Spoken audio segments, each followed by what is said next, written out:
Good evening students. Critical thinking का जो है आज हम फोर्थ पार्ट जो है वो आपके साथ शेयर कर रहे हैं। क्रिटिकल थिंकिंग को हम नर्सिंग प्रैक्टिस में किस तरह यूज़ करते हैं इस पे हम थे।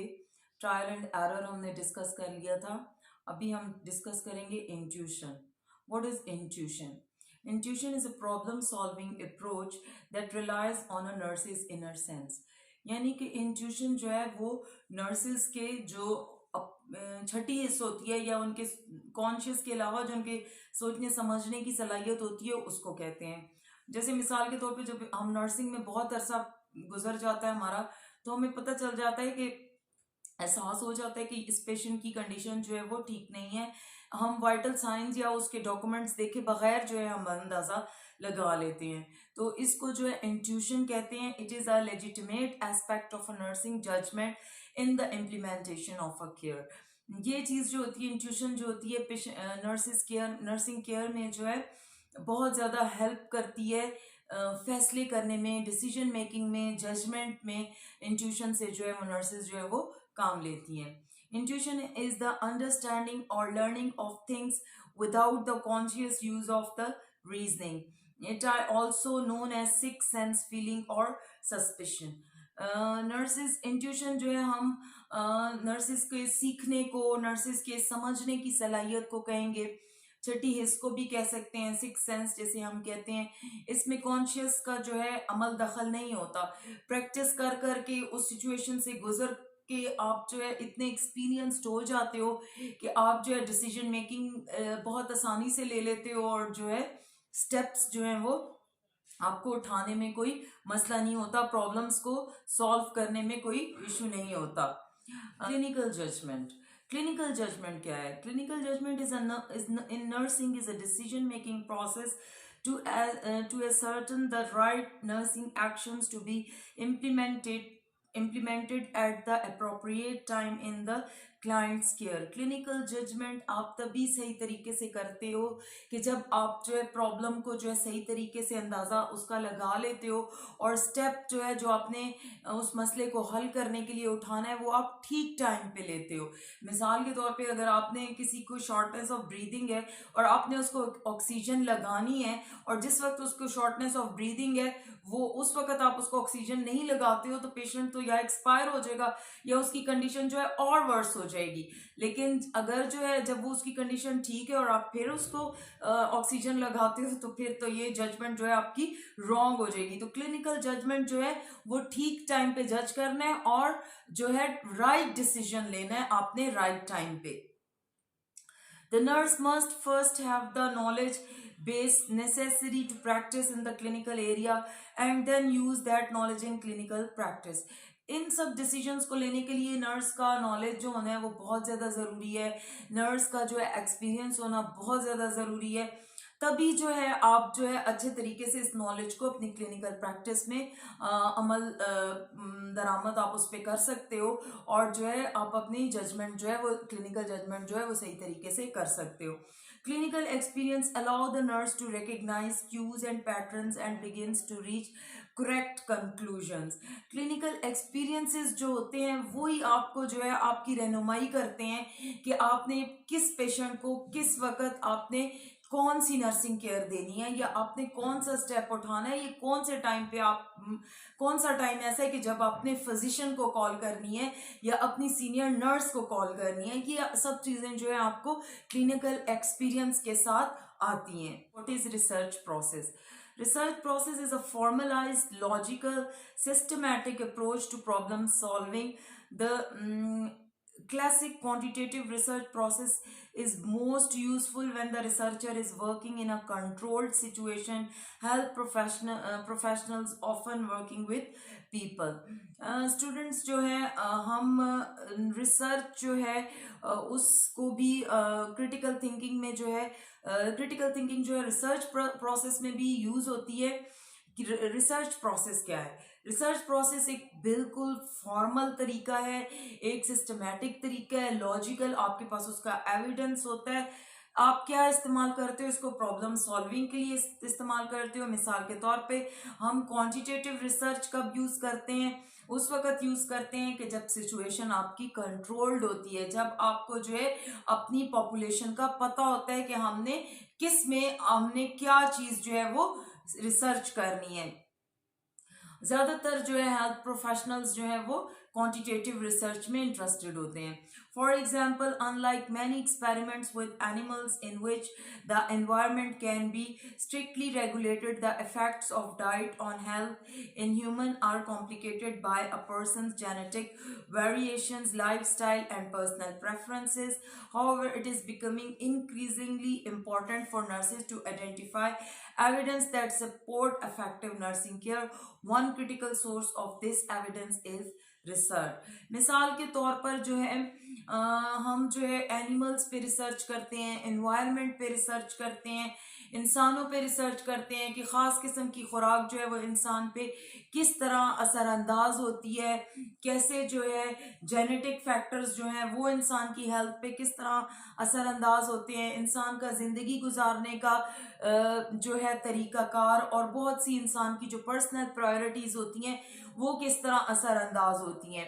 तो अब जैसे जैसे टाइम पास हो रहा है, रिसर्च की वैल्यू जो है वो बढ़ती जा रही है, क्योंकि नर्सेज जो केयर प्रोवाइड करती हैं उसके लिए नर्सेज के पास उसका लॉजिक, उसका एविडेंस होना बहुत ज़रूरी है।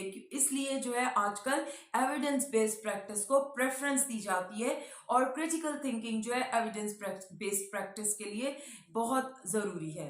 ओके स्टूडेंट्स, अब जो है आपकी स्लाइड आपको बता रही है कि ways to enhance critical thinking in nursing. हम क्रिटिकल थिंकिंग को किस तरह जो है अपने अंदर पॉलिश कर सकते हैं, किस तरह जो है हम उसकी नशोनुमा जो है अपने अंदर, यानी हम इस स्किल को हम किस तरह हासिल कर सकते हैं। There are many actions that can help a nurse to think critically.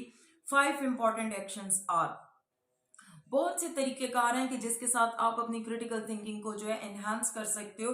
5 तरीकाकार जो है वो हम आपको बता रहे हैं। रिकग्निशन, यानी कि आप जो है शनाख्त करो, आप जो है मसले को जो है रिकग्नाइज करो, पहचानो, उस पर गौर फिक्र करो। क्वेश्चनिंग, क्वेश्चंस करो, सवाल करो, आप अपने क्लाइंट से सवाल करो, आप अपने पीयर्स से सवाल करो, आप अपने सीनियर्स से सवाल करो। इंफॉर्मेशन गैदरिंग, आप जो है पूरी आप अपनी इंफॉर्मेशन हासिल करके आप अपना प्लान बनाओ या आप अपना नर्सिंग केयर प्लान या इंटरवेंशन जो भी आपने देनी है वो थॉरोली इंफॉर्मेशन हासिल करके आप करो। एवेल्युएशन, फिर आप जो प्लान को आप इम्प्लीमेंट करते हो चेक करो कि ये सक्सेसफुल हुआ है या फेल हुआ है। Communication, communication is the best source कि आप जो है बातचीत करके जो है अपने नॉलेज को भी बढ़ा सकते हैं, अपने क्लाइंट के इंफॉर्मेशन भी आप जो है हासिल कर सकते हैं, आप अपने क्लाइंट की काउंसलिंग कर सकते हैं, आप अपने क्लाइंट को मजबूत कर सकते हैं उस डिजीज के खिलाफ जिससे वो लड़ रहा होता है। थिंकर्स की जो है खसूसियात क्या होती हैं कि आप अपने अंदर नोटिस करोगे या अपनी इर्द गिर्द नर्सेस को या और जो पर्सनैलिटीज हैं आप उनमें वो खसूसियात नोट करोगे तो आपको पता चलेगा कि शी और he is critical thinker. Strive for understanding, समझने की सलाहियत होना। आर ऑनेस्ट विद देमसेल्व्स, ईमानदार होना अपने साथ भी और दूसरों के साथ भी। बेस्ड जजमेंट ऑन एविडेंस, आप जो फैसला करो वो किसी लॉजिक पे या किसी सबूत पे या किसी एविडेंस पे करो। और interested in other peoples ideas, हमेशा दूसरे लोगों की सुनो और जो है दूसरे लोगों के आइडियाज को अप्रिशिएट करो। सिर्फ अपने आइडियाज को दूसरों पे नहीं थोपना चाहिए और अपने आप को ही बस अक्ले कुल नहीं समझना चाहिए, हमेशा दूसरे लोगों के आइडियाज को सुनना चाहिए। कंट्रोल देयर फीलिंग्स इमोशंस, अपने फीलिंग्स और अपने इमोशंस पे हमें कंट्रोल होना चाहिए, जिसे हम क्या कहते हैं, इमोशनली इंटेलिजेंट होना चाहिए। कीप एन ओपन माइंड, अपने माइंड को हमेशा खुला रखो। आज जो एक तरीका आपको दुरुस्त लग रहा है कल रिसर्च जो है उसको गलत साबित कर सकती है, तो हमें हमेशा ओपन माइंडेड होना चाहिए। दे आर वेरी ऑब्जर्वेंट, जो है क्रिटिकल थिंकर्स जो होते हैं वो अपने इर्द गिर्द हर चीज का बहुत बारीक बीनी से जायजा लेते हैं। आइडेंटिफाई की इश्यूज एंड रेज क्वेश्चंस, जो हमारे इर्द गिर्द मसले होते हैं, क्रिटिकल थिंकर्स उनको रेज करते हैं और जो है उनके बारे में क्वेश्चंस जो है वो क्वेश्चंस करते हैं। ऑब्टेन रेलेवेंट फैक्ट्स, जो उनके उन प्रॉब्लम से रिलेटेड जो हकीकतें होती हैं उनको वो जो है ऑब्जर्व करते हैं या उनको इकट्ठा करते हैं। अवेल्युएट द फाइंडिंग्स फ्रॉम जजमेंट, जो वो फैसले करते हैं या वो जजमेंट्स करते हैं उससे जो है वो फाइंडिंग्स को वो अवेल्युएट करते हैं कि जो हमने जो कुछ किया है क्या वो सही है या वो करेक्ट है, या वो जो काम मैंने किया है वो ठीक किया है, उससे क्लाइंट को फायदा पहुंचा है या नहीं। कौन सी स्किल्स यूज करके हम क्रिटिकल थिंकिंग कर सकते हैं? एनालिटिकल स्किल्स, यानी कि हम एनालिसिस करें क्लाइंट की हेल्थ का, इर्द गिर्द की एनवायरनमेंट का, हॉस्पिटल की एनवायरनमेंट का, हम एनालिसिस करें। क्रिटिकल थिंकर एनालिसिस करते हैं। Communication, critical thinker good communicators होते हैं, बातचीत करते हैं। क्रिएटिविटी, नए नए काम करते हैं, नए नए हल निकालते हैं, नए नए एक्शन प्लान्स बनाते हैं।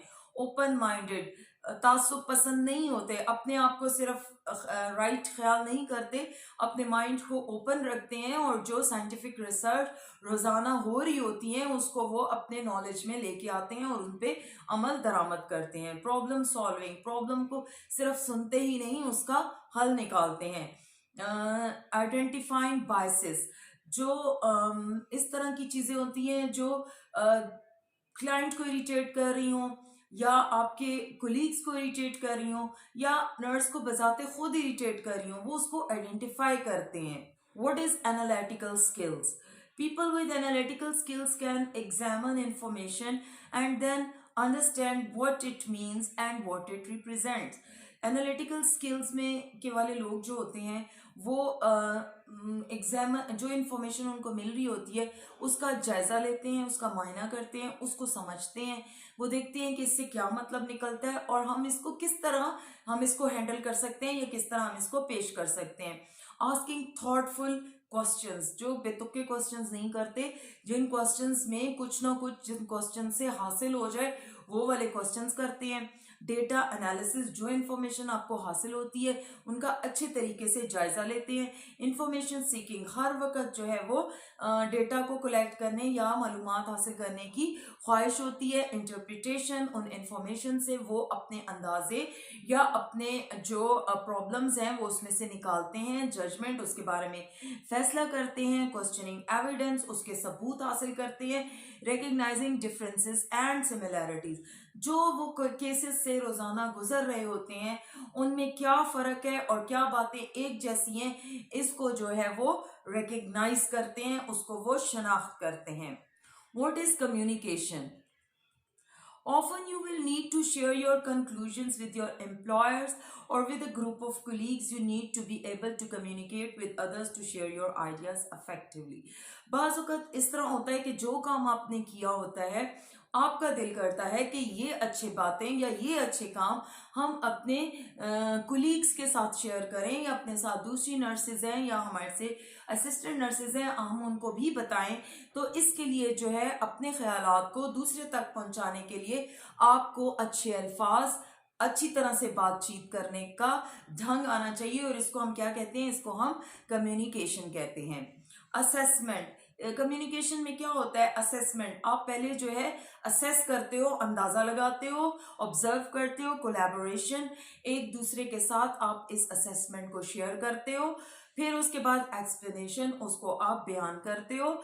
एक्सप्रेसिंग ओपिनियंस एंड आइडियाज, अपने ख्यालात और इरादे और दूसरों के ख्यालात और इरादे जो हैं उसको एक्सप्रेस करते हो। प्रेजेंट कम्युनिकेशन जो है वो दो टाइप की होती है, दो टाइप की भी नहीं होती है, आपको मैं अभी दो टाइप्स के बारे में बता रही हूँ। एक वर्बल कम्युनिकेशन जो मैं आपके साथ बात कर रही हूँ, इट इज वर्बल कम्युनिकेशन, और अगर मैं यही काम कुछ लिख के करूंगी तो it is written communication. What is creativity?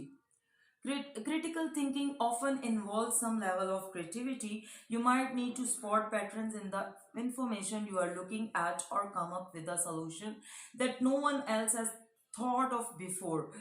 जब आप क्रिटिकल थिंकिंग करते हैं तो करते करते क्रिटिकल थिंकिंग आप कोई ना कोई नया रास्ता, आप कोई ना कोई नई सोल्यूशन जो है वो निकाल लेते हैं और जो है कोई ऐसा काम कर जाते हो कि जो इससे पहले किसी ने नहीं किया होता। तो क्रिटिकल थिंकिंग जो है उससे क्या होता है, क्रिएटिविटी निकलती है, नए काम निकलते हैं।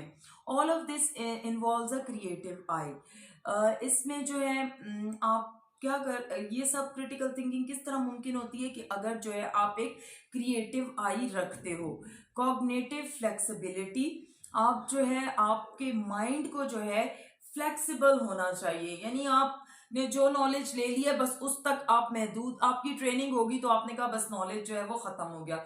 नॉलेज जो है वो एक ऐसा समंदर है जो आप एजड 60-70 ईयर्स के भी हो जाते हो तो आपके लिए हर दिन जो होता है कोई ना कोई आप नॉलेज जो है अपना बढ़ा सकते हो।